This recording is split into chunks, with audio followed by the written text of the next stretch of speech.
This is Jennifer Huff, just arriving back from Orlando, Florida.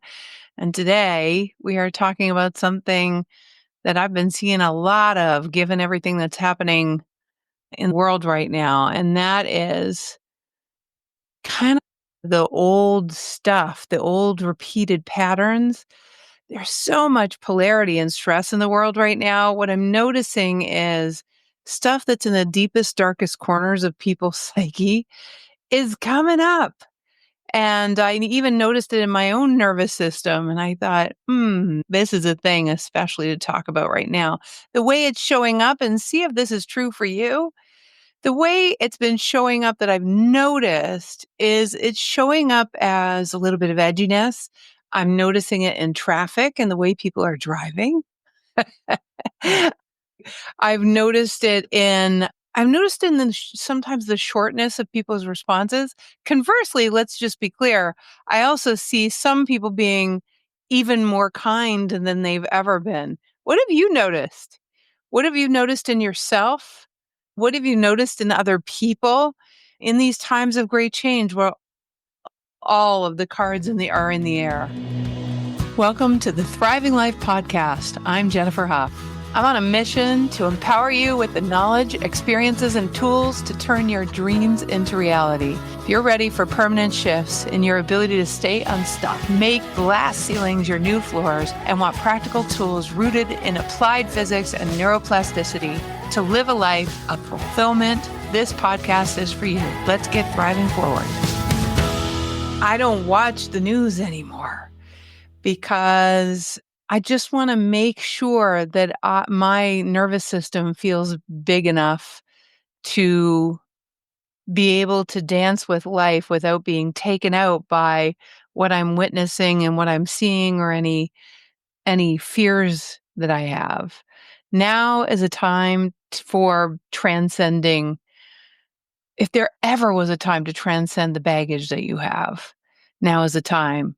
And the deepest ones, the oldest ones are going to come up to be addressed in whatever way you are called to do it. But today we're going to talk about the tools and skills that I have donned and assist our clients with and use myself, quite frankly, which I've used over the last few days because I got food poisoning. What is coming up for you? What patterns do you see playing over and over for yourself? Or maybe what do you see in the tensions or because of the tensions and stresses that others are feeling? What are you witnessing around you? How are you coping with everything that's coming up? What is it when we feel, what is actually happening when we get disrupted from our flow? What is actually going on when life stops working and we feel pulled out by a reaction to what's in front of us? For instance, yesterday, because I had a little bit of, this is a perfect example of what's happening in the world. When I had I was just getting over food poisoning. What I noticed was I was going to a hyperbaric chamber and I was going to get an IV to get myself feeling better. In the idea of biohacking, there are so many things we can do that are so great for our health in order to transcend some of these things. So I really felt very called. And there was a place open till 4:00 yesterday that I could go to. And I went and I knew that I wanted to be home to remotely watch the Super Bowl with my sweetie. I was there and I realized that I didn't have the key to the condo I was in.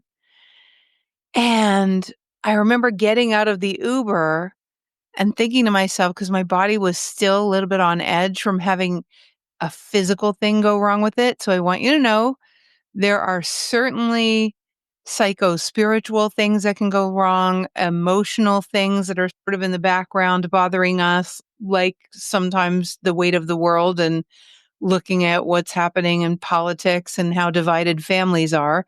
Those can cause some definite underlying psycho-spiritual and psycho-emotional things. And for me, it was physical yesterday. And what happened was I noticed a pattern of reactivity and a real craving for, I got to get in the condo and I just want to go home and relax. There was a knee jerk reaction. I had a friend with me in the car, and normally she sees me as someone that's so grounded, and then normally I am. But I had food poisoning. And I think it shocked her a little bit to notice how much I needed to get in the condo. I just needed to sit and be somewhere home with nobody else around. And so I noticed a pattern of being really attached. I haven't felt that way in years, probably. And that's what happens. That's what happens when there's a background of perturbation. If you haven't heard of the word perturbation before, it comes from the word perturb. It's like perturbing your nervous system. It's like adding so much weight to your nerves through the changes and shifts that are going on around you, or the unexpected happening, or life not meeting your expectations. And because of all those things, we our nervous system that wants to stay safe and in control starts to have its eye twitch and feels overloaded.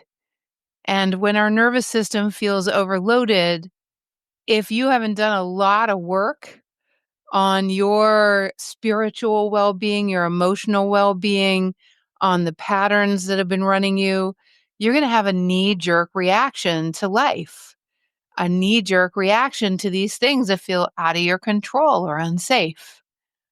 Now, in the work that I do with myself, on myself, and with our clients, I'm not that interested in providing tools are great and skills are great and ways of snapping out of it are great. And we will share some of those and the things that I use. I'll tell you exactly what I did yesterday because I just love efficiency.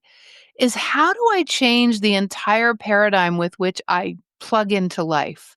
How do I change the overview of how I plug into life such that nothing would even occur as stressful? I'm going to talk about some paradigm shifts today that maybe you've never even thought of that would actually grow you so much bigger than the current world circumstances. What used to stress you, just because you dawn a different, greater perspective, may not get you as much. If you're willing, when we're really anxious or when we've had a past of a lot of volatility, what happens is the first step. The first step is you might hear these huge paradigm shifts that I'll talk about, but you may not be willing to go there. So the steps for actually changing your entire paradigm so you're free, really, truly free, the steps are: one, first, you have to have someone open the door to a possibility of another way of living your life. Two, once the door is open, then you have to get practice being that way, which means that you have to be able to disrupt the neurosynaptic highway, the well paved path of thoughts that usually you have when life gets really stressful. You have to be able to interrupt that. And three is you have to be at some point, there's going to come a leaping off where you're just going to have the courage to permanently make a choice to either believe that life is that way or not. As in, there's no going back. I call that a spiral jump. You're no longer trying to get better on the same spiral, but you're actually looking for an entirely different way. First, you have to practice it so that you gain confidence, though. So, just wanted to give you a little bit of a heads up that our company and me as a human being, I am just so not about learning how to manage my levels of stress. There are lots of people that do that. I would rather change the entire paradigm with which I view life such that the stress no longer affects me, which is a deeper journey, but it makes a permanent, non regressive shift in the way that your life goes. So, some people, so this thing that happened yesterday, is not something that is repetitive for me. I also want to address today that idea of these repetitive patterns. Yesterday was unique only because I had food poisoning. So for me, what I did is I did use one of the tools. The tools that I used, first, what I did was in the situation where I was reactive and realized I didn't have a key to get into the condo, I took 3 deep breaths. The first question I always ask in the first breath, is this actually the worst case scenario? Am I going to die? And as soon as I answer that question, there are so many people and situations that are so much worse than what I was experiencing. I just come from taking care of my health. Someone just drove me back to this beautiful condo, like, please. So I had to take a breath to get into what's real. So the second breath I ask, is it real that I'm in an emergency? And instantly the answer is no, I'm not in an emergency. You just call the front desk and they send over security, which they did in like 3 minutes flat. And then number 3 breath is a breath. So I love these questions because it just gets me right back in my flow state. So the third question is is it are there people that have overcome this before aside from me? Is it even possible? I just love to ask the question, are there people that have clearly overcome this besides me? And the answer inevitably is always yes. Other people have totally moved through this without perceiving it as a disaster or anything like that. Regardless of my body so wanting peace and to lie down and to do all those things. It's, yeah, far worse than this. One of the reasons why we keep replaying the same narratives, but you might have some acute situation, some repeated triggers for you. And I'd love to hear about that. What are some of the triggers that just get you? And the reason I ask this is because in these days of great change, I'm going to tell you that those things that get you, right? Those things in these times of great change have to be, they don't have to. I'm not the boss of you. But man, would it serve for them to become incredibly minor. So, how do we make that which triggers the repetitive patterns so minor that you have enough cushion in your nervous system and in your glands and organs to be able to be than what's going on around you, to know that you are bigger no matter what happens. And I do mean no matter what, because I know some of you are truly concerned about what's going on in the world. And some of you who are not concerned, you're probably completely unplugged, but you hear things from people. And some of you, it's really getting to a place where we gain a perspective that's so much bigger than the current one we hold, so that we remain productive citizens, so that we may remain present in our wisdom. That is the goal here, to be so present in our wisdom that there's no way that we could be taken out. And it's just an interesting time to be alive, my friends. So, how do we do that? How do we get out of these? I used to have a repeating pattern with my dad where I would shrink when I knew his expectations weren't being met. And that's not his doing. I would just shrink. I would just it was a knee jerk reaction. That was a repetitive pattern for a long time in my life. Not at all now. I'm just completely in love with my dad. He's the same guy. It was me who changed. So here's the thing. Even if I look at one of our listeners saying people not being considerate or being oblivious to others, I see that all the time. These days, I see it a lot because people's nervous systems are so overwhelmed that they're not present. So even in the airport that I was just in, people were standing in the middle of the lanes or just stopping and putting their bags down to look for something right in the middle of just absolutely, completely not knowing that anyone else was around. The thing is, you can't do anything about other people's ability to navigate what's going on in the world and their nervous system being overflowed. But you can do something about the way you perceive their mm, because I promise you, those people aren't thinking, I wonder how I can be inconsiderate to you or oblivious today. I wonder how I can really exert my sovereignty by being an inconsiderate little dickhead today. And the thing is, that's not what people are doing. What they're doing is they're doing their best. And I want you to know that when people are not in their presence with wisdom, we've all done it. Really. There, but for the grace of God go we, because we've had those moments too, right? The key here is if you've got to decide whether you're going to be right or you're going to be a bridge builder. Those are the only options. You've got to decide whether you're going to be right or whether you're going to be a bridge builder. By the way, this is one of the skills to hone. That choice when you get triggered of whether you're going to be right, that someone is inconsiderate, which they're not being. They're just not being present in their wisdom. You're letting everything overwhelm you, then you might not be in your presence with wisdom, right? They really are doing their best, you guys. So let's do 3 deep breaths again. So this 3 deep breath technique is really great because you include a question with every breath. So the question is, did this person wake up trying to be, and like, were they seeking to be outside of my expectations? No, they were not. So that'll be your first breath. The second breath is, do I know what it feels like to feel so overwhelmed that I can't be present? So that would be the second breath, Teresa. And then the third breath would be just a breath of compassion for what it feels like to be there.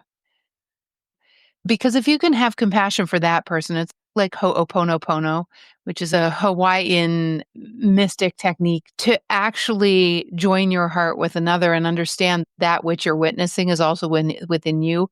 And if you can have compassion within yourself, then you've already started the pathway to healing. Yeah. It just takes a lot of compassion these days. So I had to have a lot of compassion for myself yesterday, by the way. So these 3 deep breaths, really great. You include the questions that actually just take you to the deeper truth instead of the knee-jerk reaction of your, you know, your fears, your safety concerns, your control concerns. But I do want to talk about that quantum leap. I do want to talk about how to quantum leap your perspective. Because can you see how, with what's going on in the world right now, global safety is a concern? The neighborliness of entire countries in many places in the world right now is up for question.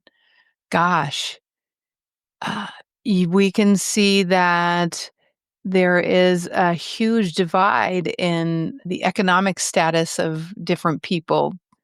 There are the difference between the haves and have-nots is just getting massive. And so if you carry the weight of that, it can weigh on your nervous system. If you are someone who has spent your life feeling like you want to control your life, you want to control your circumstances, you want to get to a place where you feel safe, there are far more variables to try to manage. And they're much bigger than anything that you have direct influence over. So then we got to go to, what do you have direct influence over? And what you have direct influence over is you have direct influence over your town, your family, your body, your perspective. And that perspective, going from reaction or yelling at someone to actually breathing and being kind, which I experienced very much on my plane ride today. I had a very compassionate discussion with the guy next to me. who was having a real hard time. It's like in my TED Talk, in the TED Talk that I did, the movement of one to many, that movement is all about it's just making a decision. So the greater perspective is, do you see yourselves as a big question you can ask for yourself? Really look. Are you, in the bigger sense of the perspective of life, more committed to being a bridge? And you're going to have to answer the question for yourself. More committed to being a bridge for the world that you want? Or are you more committed to protecting yourself from what's going on? The thing is, that doesn't add anything to the way the world evolves. What it does is it keeps the status quo, keeps you in fear and everybody else in fear. It doesn't add anything to anyone else. It's okay. It's all right. There's no judgment from me, and maybe other people judge, but I just really don't judge that. I understand it completely. I have a lot of compassion for it. But at some point, it's really time to decide whether you're going to actually add to the polarity, right? Or whether you're going to actually be a bridge. Now, once you answer that question, now the second question comes to mind. Where am I going to go to make myself big enough? Last exercise we're going to do before we say goodbye from this particular conversation. Speaking of changing perceptions, of growing ourselves, just imagine right now that you take your consciousness behind your eyes. Okay. You don't put it out, your consciousness out in the world, but take your consciousness behind your eyes. Maybe you close your eyes and allow yourself to imagine that your essence, your spirit, your greater self, your deeper knowing is much bigger than your body. And then it's bigger than your house or apartment. And then it's bigger than the state or province or region you're in. And then it's bigger than the country you're in, and then it's bigger than the world that you're in. Grow your consciousness much bigger. Pretend you're an astronaut out in space looking back at the big blue marble. Take yourself out to the moon, and then even beyond the sun to view the entire solar system. And look back at how beautiful it all is, because it is on one level. And what I want to say from here is this: that if you can grow yourself bigger and include all other potential futures, meaning in the laws of physics, every future outcome is possible. They're all on different timelines. And from here, you can see all the different timelines that can play out, and that you can embody any of them. And that you contain not only from this greater self, but within you, within your 75 trillion cells times 100 million atoms per cell, the protons at the middle of each of those atoms contain basically a hologram of existence itself. So imagine that within you is every possibility. And by staying present in your wisdom and growing yourself bigger than the circumstances, you can make choices instead of being a victim of it, to be someone that's more concerned about being present in your wisdom. And as many times a day as you can, take a break and take those 3 breaths and bring yourself back to the idea that you are a microcosm of the macrocosm, and what you do every day actually does matter. And just breathe and know that I am not a victim, you are not a victim. And from that place, our actions to the people we love around us every day allow us to actually fractally, metaphysically, psychospiritually, and in every way change the world. And you are not alone. So that's how we get out of patterns. That's how big you are. It's a big I am. Can't wait to see you on the flip side. See you next time. Stay tuned. We're going to be announcing our upcoming Quantum Leap workshop and also a wonderful free intensive that we're doing for all of you. So stay tuned. All right, guys, have a great rest of your day. Hey, I deeply appreciate you joining me on the Thriving Life podcast. In these times of great change, it's so good to come together. I'm on a mission to empower you with the knowledge, experiences, and tools to turn your dreams into reality. Your dreams matter. Your thoughts and suggestions really matter to me, so please join me on LinkedIn at Jennifer Huff or on Instagram at The Wide Awakening. Make sure to subscribe so you never miss an episode. And if you enjoy today's show, please leave a review or many reviews. Share the love. It really helps us to reach more people, and that is what a movement is all about. Until next time, keep thriving.